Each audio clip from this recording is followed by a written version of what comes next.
আসসালামু আলাইকুম। আমন্ত্রণ বাংলা ভিশন সংবাদে আপনাদের সাথে আছি ফাতেমা জান্নাত আইরি।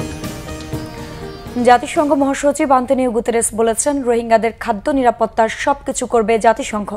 গতকাল কক্সবাজারে রোহিঙ্গা শিবির পরিদর্শনকালে এ কথা জানান জাতিসংঘ মহাসচিব। কক্সবাজার প্রতিনিধি মোর্শেদুর রহমান খোকনকে সাথে নিয়ে সিকান্দার রিমানের রিপোর্ট। লাখো রোহিঙ্গা জমায়েত হন উখিয়ার বিভিন্ন ক্যাম্প থেকে।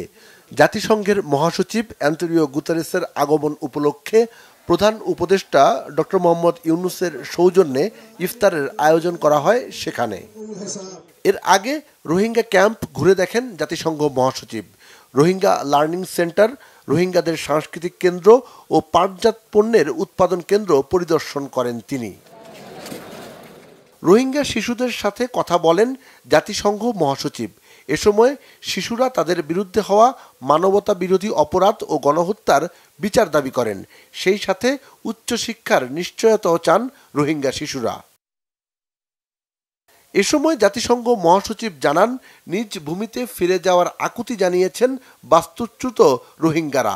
গুতেরেস বলেন, রোহিঙ্গাদের খাদ্য নিরাপত্তায় সবকিছু করবে জাতিসংঘ।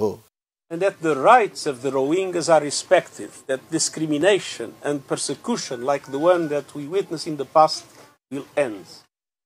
And second, they want better conditions in the camp. এর আগে শুক্রবার দুপুরে জাতিসংঘ মহাসচিবকে বহনকারী বাংলাদেশ বিমানের একটি চার্টার্ড ফ্লাইট কক্সবাজার বিমানবন্দরে অবতরণ করেন। শুক্রবার দুপুরে কক্সবাজার পৌঁছে নির্মাণাধীন আন্তর্জাতিক বিমানবন্দরের দুটি সাইট পরিদর্শন করেন প্রধান উপদেষ্টা ডক্টর মোহাম্মদ ইউনুস। এর আগে শুক্রবার সকাল 10টার দিকে জাতিসংঘের মহাসচিবকে বহনকারী গাড়িটি তেজগাঁয়ের প্রধান উপদেষ্টার কার্যালয়ে গেলে গুতেরেসকে স্বাগত জানান ডক্টর মোহাম্মদ ইউনুস। পরে জাতিসংঘ মহাসচিবকে নিয়ে নিজ দপ্তরে বৈঠক করেন প্রধান উপদেষ্টা। সিকান্দার রেমান, বাংলা ভিশন, ঢাকা। জোরে সোরে চলছে বগুড়া বিমানবন্দর চালুর কাজ। ৩-৪ মাসের মধ্যে এই বিমানবন্দরের প্রথম ধাপের কাজ শেষ করতে চায় বেসামরিক বিমান চলাচল কর্তৃপক্ষ বেবিচক। সংস্থার চেয়ারম্যান এয়ার ভাইস মার্শাল মঞ্জুর কবির ভূঁইয়া জানান, এই বিমানবন্দর চালু হলে উত্তরাঞ্চলের উন্নয়নের নতুন দুয়ার খুলবে। জিয়াউল হক সবুজের রিপোর্ট। 4 দশক অপেক্ষার পর তোড়জোড় শুরু হয়েছে বগুড়া বিমানবন্দর চালুর কাজে। চলতি বছরের শুরুতে এই বিমানবন্দরের সম্ভাব্যতা যাচাই করে 1 বছরের মধ্যে বাণিজ্যিক ফ্লাইট চালুর আশ্বাস দিয়েছিলেন বিমান বাহিনী প্রধান। সেই নির্দেশনা মেনেই প্রাথমিক সব অনুমোদন দিয়েছে বেবিচক। বর্তমানে যে 4700 ফিট রানওয়ে আছে, সেই রানওয়েটা নষ্ট হয়ে যাচ্ছে, সেটা ফুল রিকার্পেটিং করে এটাকে স্ট্রেংথটা ঠিক করে নিয়ে আসা। ইঞ্জিনিয়ারিং ইউনিভার্সিটি আছে, ওনাদের কিন্তু আমরা নিয়োগ করেছি অলরেডি কনসালটেন্ট হিসেবে। ওয়ার্কআউট করে আমাদের কাছে পাঠালে আমরা সঙ্গে সঙ্গে ডিপিপি করে মন্ত্রণালয়ে পাঠিয়ে দিব। সেকেন্ড ফেজে আমার ইয়েটা হচ্ছে যত দ্রুত সম্ভব এই রানওয়েটাকে বর্ধিত করে 6000 ফিট রানওয়ে করা।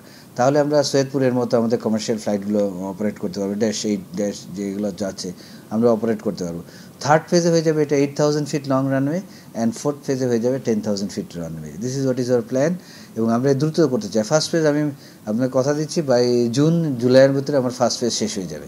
সিভিল এভিয়েশন চেয়ারম্যান জানান, রানওয়ে সম্প্রসারণের দ্বিতীয় ধাপের কাজ শেষ হলেই বাণিজ্যিক ফ্লাইট চালু করা হবে। সেকেন্ড ফেজটা আমার প্ল্যান আছে খুব দ্রুত শুরু করা, কাজে বাণিজ্যিক ফ্লাইট আমরা অপারেশন করতে পারি। এটা হচ্ছে অলরেডি আমাদের যত রকম অনুমোদন দেওয়ার সব দেওয়া হয়ে গেছে, এবং আপনারা জানেন যে এটা আমরা ওটিএম ওপেন টেন্ডার মেথডে চলে গিয়েছিল, সেই প্রসেসিং ওয়ান আছে, হলে যে কোনো সময় কাজ শুরু হয়ে যাবে। 2 যুগেরও বেশি সময় ধরে অযত্নে পড়ে থাকা বগুড়া বিমানবন্দরের কাজ শুরুর খবরে উচ্ছ্বসিত সেখানকার বাসিন্দা ও উদ্যোক্তারা। বাণিজ্যিকভাবে বগুড়া বিমানবন্দর চালু হলে শুধু বগুড়ার শিল্প কলকারখানা নয়, ব্যবসা বাণিজ্যের উন্নতি হবে, এখানে পর্যটকরা আসবে। কার্গো বিমান চালু করা হয়, তা বাংলাদেশের যে মধ্যপ্রাচ্যে বগুড়া এবং কাহালু জয়পুরহাট থেকে যে আলু এবং সবজি যায়, সেটা কিন্তু সরাসরি ঢাকায় নিয়ে যেতে হবে না, এটা সরাসরি বগুড়া থেকে যেতে পারবে। আমাদের উৎপাদিত পণ্য মায়ানমার, ইন্ডিয়া মোটামুটিভাবে আমরা এক্সপোর্ট করি, এবং এগুলো রাষ্ট্রীয় পৃষ্ঠপোষকতা পাইলে আরও মাত্রাতিরিক্ত বাহিরে সরবরাহ করা সম্ভব।